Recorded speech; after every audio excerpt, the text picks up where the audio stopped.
Puji syukur kehadirat Allah Subhanahu wa Ta'ala, karena berkat rahmat dan karunia-Nya kita semua dapat berkumpul di Majelis Guru ini ya, dalam rangka menyelenggarakan diseminasi mengenai budaya positif. Baiklah Bapak Ibu, saya akan mulai diseminasi budaya positifnya. Jadi budaya positif ini ada 6 konsep ya. Yang pertama itu disiplin positif dan nilai-nilai kebajikan universal. Yang kedua teori motivasi, hukuman dan penghargaan. Yang ketiga itu keyakinan kelas. Yang keempat kebutuhan dasar manusia. Yang kelima 5 posisi kontrol. Dan yang terakhir yang keenam segitiga restitusi. Ya, kita masuk pada yang pertama yaitu disiplin positif atau nilai-nilai kebajikan universal. Di sini ada perubahan paradigma Bapak Ibu. Kita tahu ya, paradigma itu apa? Adalah cara pandang orang terhadap diri dan lingkungannya yang akan mempengaruhinya dalam berpikir, bersikap dan bertingkah laku. Jadi di sini ada perubahan paradigma yang akan kita dapatkan setelah kita mempelajari bagian budaya positif ini. Nah, di sini ada Dr. William Glasser ya, dia dengan teori kontrolnya meluruskan beberapa miskonsepsi tentang makna kontrol atau pengendalian ini. Yang pertama itu adalah ilusi guru mengontrol murid. Jadi sebenarnya kita mengontrol murid itu bukanlah bukan realitas sebenarnya, bukan itulah sebenarnya, tapi itu hanya ilusi. Kenapa? Ya, pada dasarnya kita tidak dapat memaksa anak murid itu melakukan apa yang kita inginkan. Ketika mereka melakukan apa yang kita inginkan, sebenarnya mereka itu mengizinkan dirinya ya melakukan hal tersebut, bukan dari kitanya ya. Itulah ya miskonsepsi yang pertama. Sebenarnya dari diri mereka itulah mengizinkan bahwa mereka mau melakukan apa yang kita perintahkan gitu ya. Yang kedua, ilusi bahwa kritik membuat orang merasa bersalah dapat menguatkan karakter. Jadi kalau misalnya anak itu bersalah, kita dengan cara komunikasi kita membuat anak itu merasa bersalah ya, itu justru bukan menguatkan karakter anak itu yang ke arah lebih baik ya, tapi anak malah semakin down, merasa manusia yang gagal gitu ya, karena gurunya sudah membuat dia merasa bersalah. Jadi bukan justru lebih baik karakternya. Itulah miskonsepsi yang kedua. Yang ketiga ya, ilusi bahwa semua penguatan positif efektif dan bermanfaat. Nanti tidak semua penguatan positif itu yang efektif dan bermanfaat. Kadang manfaatnya hanya jangka waktu pendek saja, tidak untuk jangka waktu panjang. Jadi bisa saja anak berbuat lagi dan lagi ya. Kemudian ada lagi ilusi bahwa orang dewasa memiliki hak untuk memaksa. Nah, kita kan guru orang dewasa di sini ya. Kita memaksa anak murid itu adalah ilusi. Karena itu tidak efektif seperti yang tadi juga ya. Dalam jangka waktu panjang itu tidak akan berefek ya. Nah, malahan hubungan kita dengan murid akan timbul semacam gap ataupun permusuhan. Anak pun akan sakit hati sama kita. Itu dia ya. Jadi ini berkaitan dengan disiplin positif ya. Di sini kita mulai dulu dengan makna kata disiplin ya. Disiplin itu adalah menjadikan sesuatu yang dilakukan seseorang pada orang lain untuk mendapatkan kepatuhan. Jadi kita pengennya dengan disiplin itu anak itu patuh ya. Tapi itu kalau hanya disiplin saja itu kurang maksimal Bapak Ibu ya. Kalau hanya disiplin saja, karena itu berhubungan dengan ketidaknyamanan anak ya, kemudian ada hukuman di balik itu semua, ya. Jadi kalau anak tidak disiplin dia akan mendapat hukuman. Itu belum maksimal, ya. Jadi untuk menjadi seorang murid, ya, atau pengikut, seseorang harus paham betul alasan mengapa mereka mengikuti suatu aliran atau ajaran tertentu, sehingga motivasi terbangun adalah motivasi intrinsik, bukan ekstrinsik. Jadi artinya mereka harus tahu dulu tujuannya ini apa ini, ya, apa manfaatnya. Kalau mereka sudah tahu, biasanya itu akan ada muncul dari dalam mereka itu suatu motivasi tersendiri, ya. Jadi mereka tergerak untuk melakukannya. Itu biasanya mengacu pada nilai-nilai yang kita hargai, ya, yaitu nilai-nilai kebajikan universal. Jadi kalau seseorang atau seorang anak itu paham, ini ada aturan nih, kira-kira nilainya apa ini? Jadi kalau dia paham nilai itu apa, baiknya untuk dia itu apa, maka dia akan tergerak untuk mematuhinya. Itulah yang namanya disiplin positif. Jadi tidak hanya disiplin saja, ada tambah katanya yaitu positif. Dimana disiplin positif adalah disiplin yang datang dari diri anak itu tersendiri, anak itu sendiri, ya. Karena dia meyakini ada nilai-nilai dari peraturan tersebut. Itu dia Bapak Ibu. Jadi ada disiplin dan ada disiplin positif, ya. Kita bicara mengenai disiplin itu berkaitan dengan nilai-nilai, ya, nilai-nilai kebajikan universal. Apa itu nilai-nilai kebajikan universal? Itu nilai-nilai yang disepakati bersama, lepas dari suku bangsa, agama, bahasa maupun latar belakangnya. Jadi kita semua menyepakatinya kalau itu adalah nilai-nilai kebajikan, ya. Kemudian ada lagi nilai kebajikan itu adalah sifat-sifat positif manusia, ya, yang merupakan tujuan mulia yang ingin dicapai setiap individu. Jadi kalau sudah yakin terhadap suatu nilai yang baik, ya, maka seseorang pasti akan tergerak mematuhi apapun itu.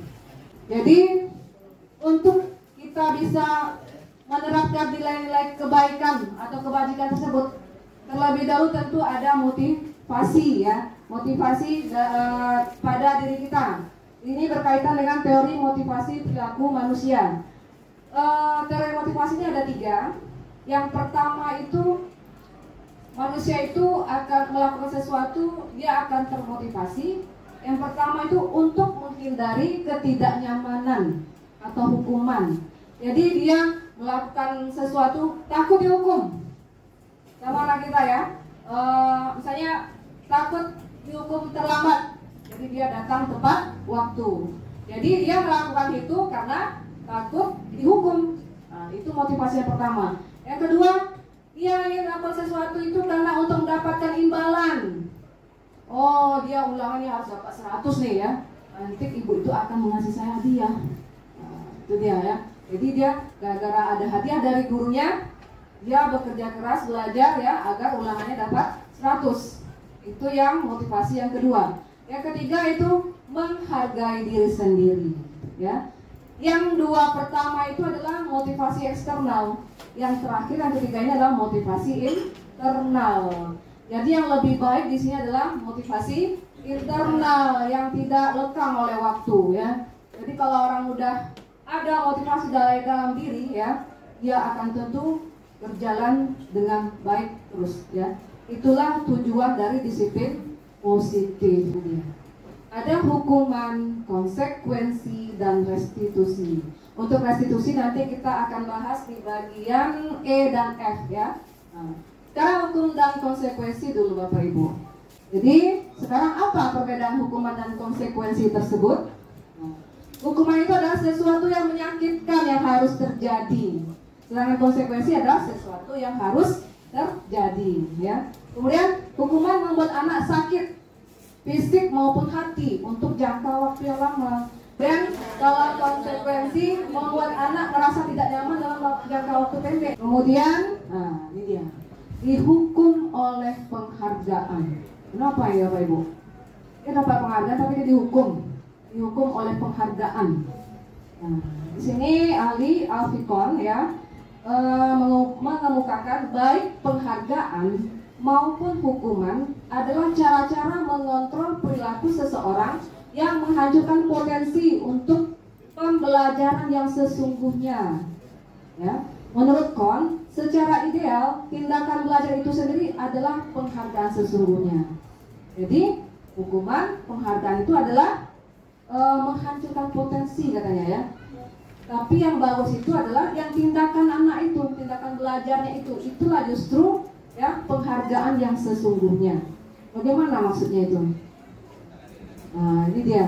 Jadi sikon ini dia mengemukakan bahwa ada di sini istilahnya pengaruh jangka pendek dan jangka panjang.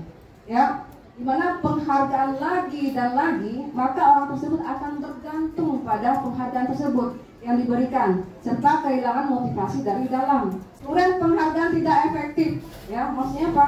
Jika kita memberikan seseorang suatu penghargaan untuk melakukan sesuatu, maka kita harus terus-menerus memberikan penghargaan itu jika kita ingin orang tersebut meneruskan perilaku yang kita inginkan. Jadi kalau kita ingin seseorang melakukan itu, ya terus-menerus untuk kasih penghargaan lagi, jadi kan tidak efektif. Yang penghargaan merusak hubungan. Nah ini dia. Ketika seseorang diberi penghargaan atau dipuji di depan orang banyak, maka yang lain akan merasa iri. Jadi temannya merasa iri. Jadi di sini bisa saja dia merasa iri, sakit hati dia sama temannya, dia sedih aja kan, dia sedih aja gitu kan. Dan penghargaan menghukum. Ya, karena orang pada dasarnya tidak suka dikendalikan dalam jangka waktu yang lama, penghargaan akan terlihat sebagai hukuman. Ya, bisa saja biasanya anak ini juara 1 kan, dapat hadiah. Ya, kemudian tahu-taunya semester besok dia nggak dapat lagi juara. Ya, itu dalam dirinya itu merupakan suatu hukuman itu.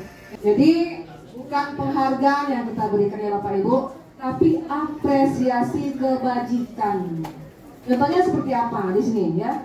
Kemarin saya perhatikan rasa empatimu besar sekali pada saat menolong murid baru di kelas kita. Jadi kita apresiasi rasa empatinya itu ya. Kita puji dia karena nilai yang dia kerjakan. Nah, ini dia keyakinan kelas ya.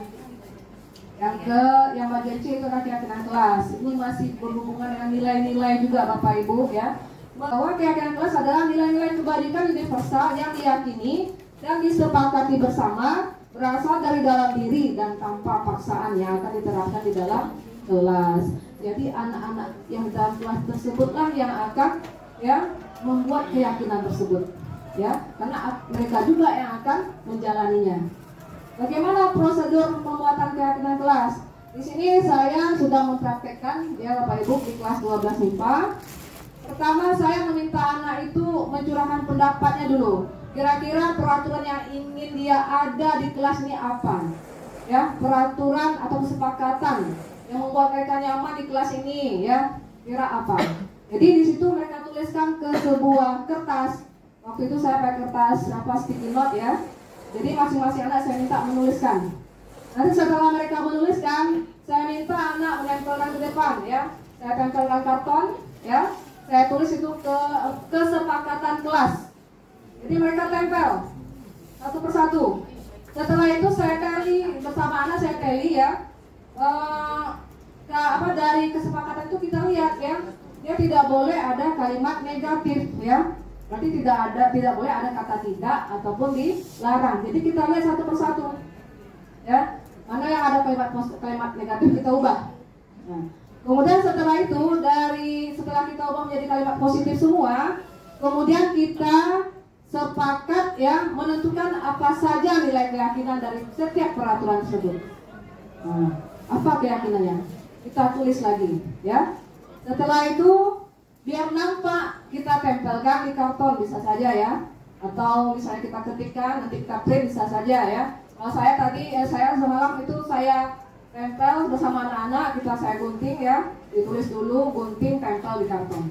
Setelah itu bersama-sama anak ya, guru juga menandatangani di bagian bawahnya. Ya, itu adalah sebagai wujud rasa tanggung jawab kita, mempertanggungjawabkan apa yang udah kita yakini. Nah, kemudian kita tempelkan di dinding kelas ya, agar selalu nampak sama anak ya. Kalau sudah selalu nampak kan dia tertanam dia apa yang di pikiran itu. Ini adalah nilai-nilai kelas saya ya. Ini dia Bapak Ibu. Di sini saya paparkan di sini keyakinan kelas 12 MIPA 1 ya. Teman-teman ya. Ini.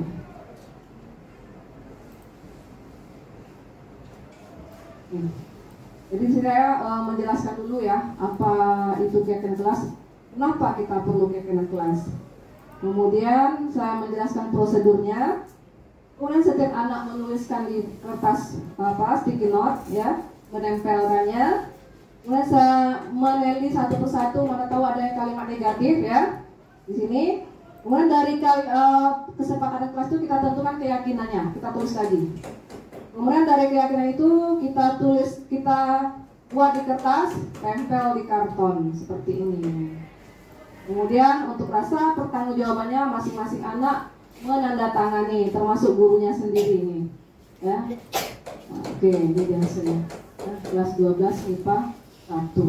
Kita masuk sekarang topik kebutuhan dasar manusia. Bahwa ada 5 ya, bertahan hidup, kasih sayang dan rasa diterima, kebebasan ya, kesenangan dan penguasaan. Inilah kebutuhan dasar manusia ya.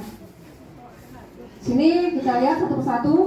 Kebutuhan bertahan hidup itu jelas bersifat fisiologis ya, untuk bertahan hidup misalnya kesehatan, rumah, makanan ya. Kemudian kasih sayang dan rasa diterima ya. Kebutuhan itu berhubungan dengan koneksinya ya, hubungannya, pergaulannya ya.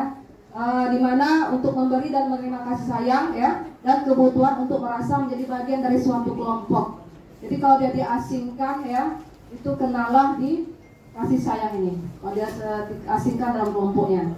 Kemudian penguasaan ini berhubungan dengan kekuatan untuk mencapai sesuatu, menjadi kompeten, menjadi terampil ya. Kalau bisa dialah yang nomor 1, itu dia. Itu kebutuhan penguasaan ya.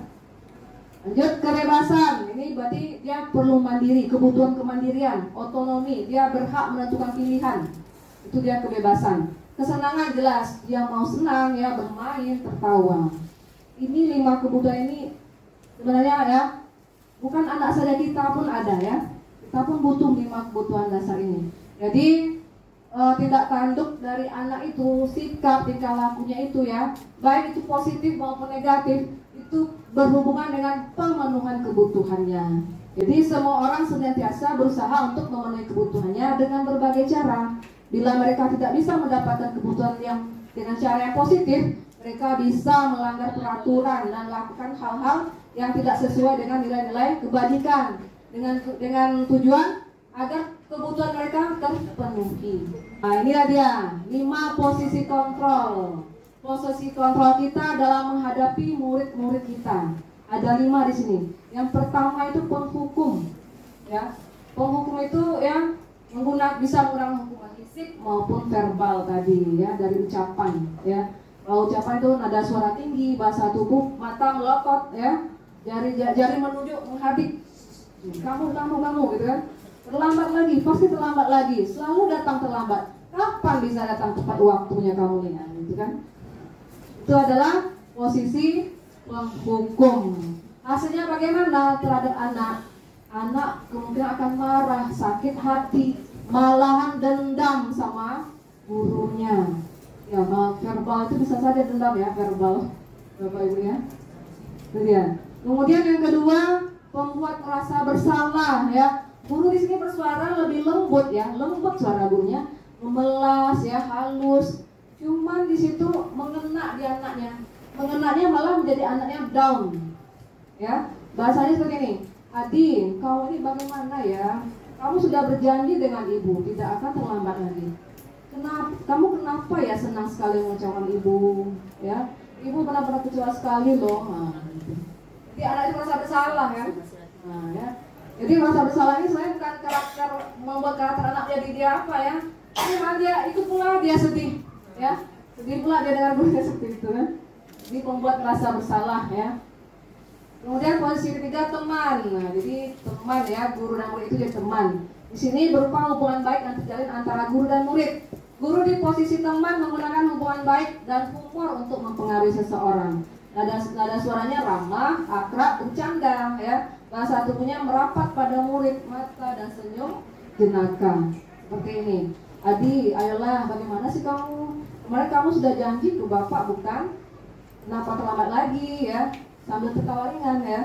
Ya sudah, tidak apa-apa. Duduk dulu sana, nanti Pak Guru bantu. Kamu ini ya. Jadi kalau ada teman itu kan, pasti dia bergantung sama gurunya. Apa-apa gurunya. Nanti kenapa dia temui guru langsung. Ya. Jadi tidak baik juga kalau posisi teman kita ya untuk murid kita ya dalam menghadapi murid kita ya.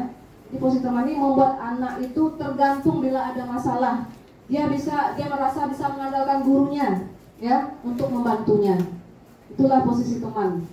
Kemudian posisi pemantau. Kalau pemantau ini dia peraturan aja yang dibacanya ya atau konsekuensi ya, nada suara datar ya, bahasa tubuhnya formal.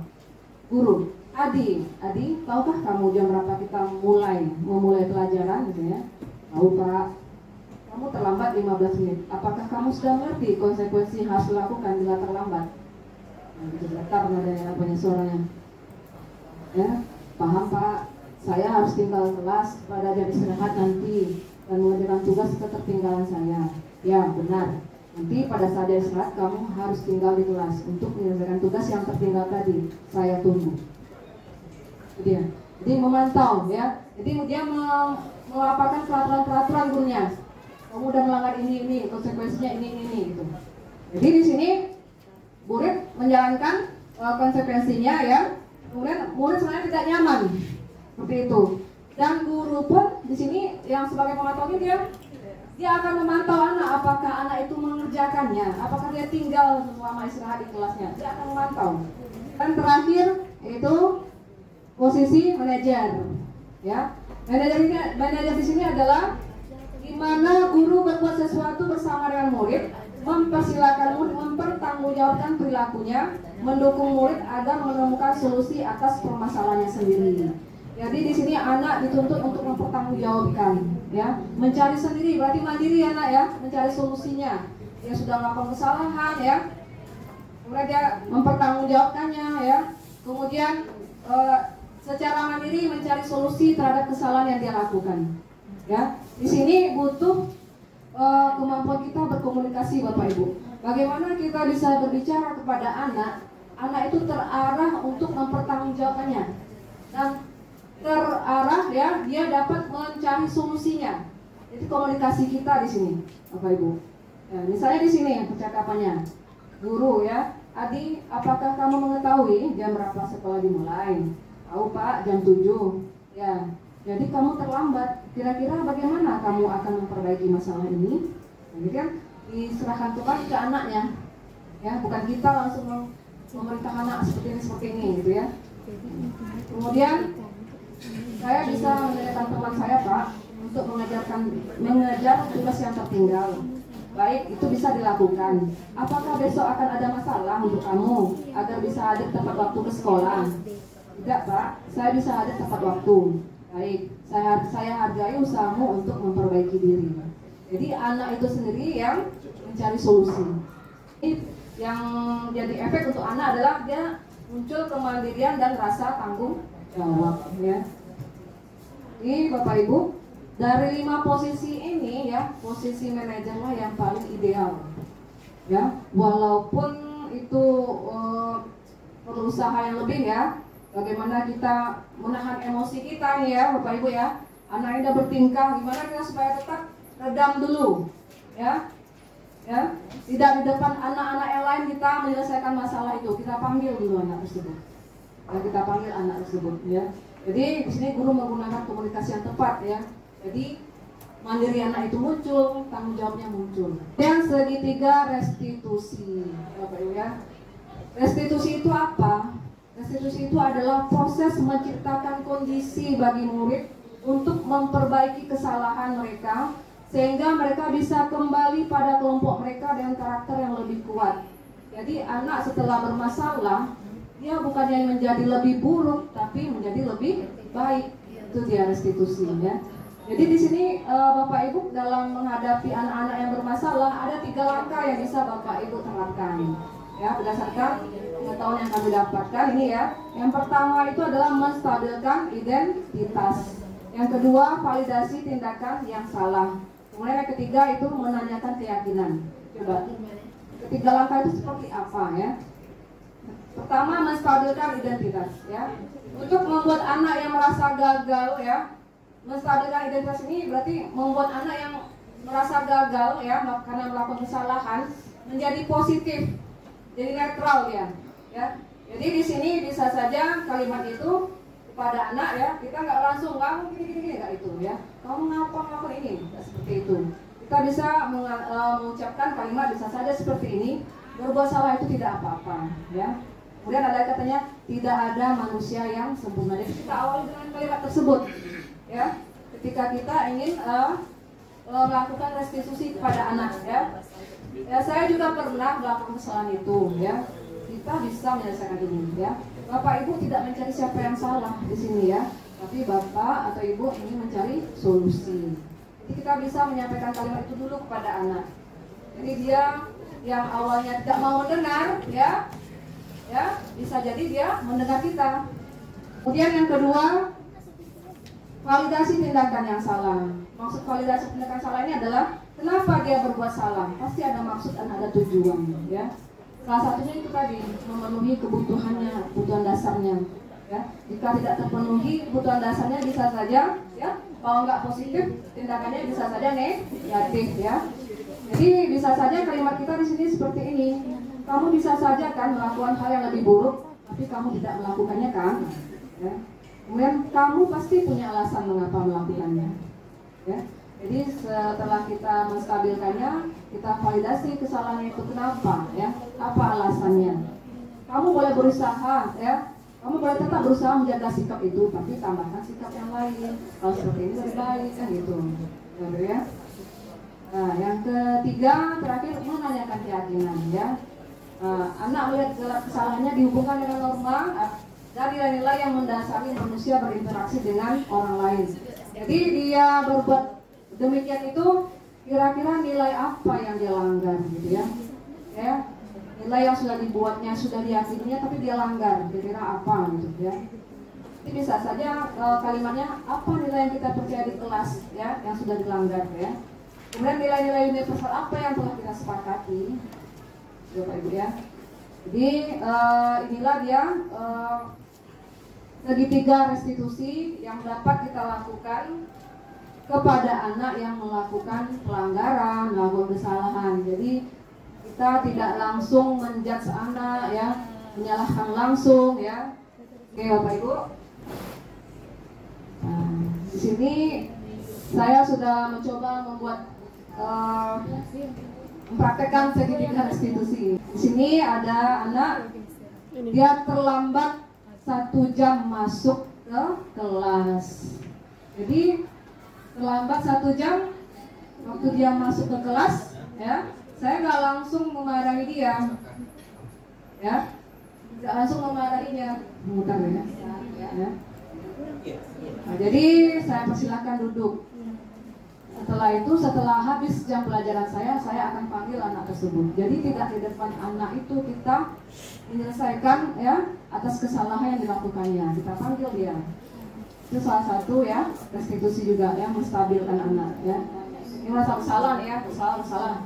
Tapi kita nggak langsung memarahi dia, gitu, ya. Jadi ternyata setelah ditanyakan anak tersebut ada alasan kenapa dia terlambat, ya. Ternyata dia nggak sadar udah 1 jam di perpustakaan, ya. Ada satu buku yang menarik bagi dia, jadi dia baca. Nggak sadar kalau gurunya yang berikutnya sudah masuk, gitu. Jadi kebetulan anaknya hobi membaca, gitu. Itu kronologi dari kasus ini. Jadi kita tanyakan alasannya, kemudian kita tanyakan lagi, ya. Ini kamu kan punya hobi membaca, pasti akan berkelanjutan, ya. Kira-kira biar nggak lagi tertinggal pelajaran karena asik membaca di perpustakaan, kira-kira apa yang akan kamu lakukan? Seperti itu, ya. Anak ini bisa saja menjawab, saya berusaha tidak akan ke perpustakaan, Bu, ya, ketika ada pergantian jam misalnya. Atau saya membawa teman misalnya untuk mengingatkan saya bahwa udah ada jam berikutnya. Jadi anak yang mencari solusi. Seperti itu saya menerapkan segitiga restitusi, ya, untuk menghadapinya. Oke, terima kasih Bapak Ibu. Jika ada yang salah dan kurang tepatnya saya mohon maaf. Saya akhiri, Assalamualaikum warahmatullahi wabarakatuh.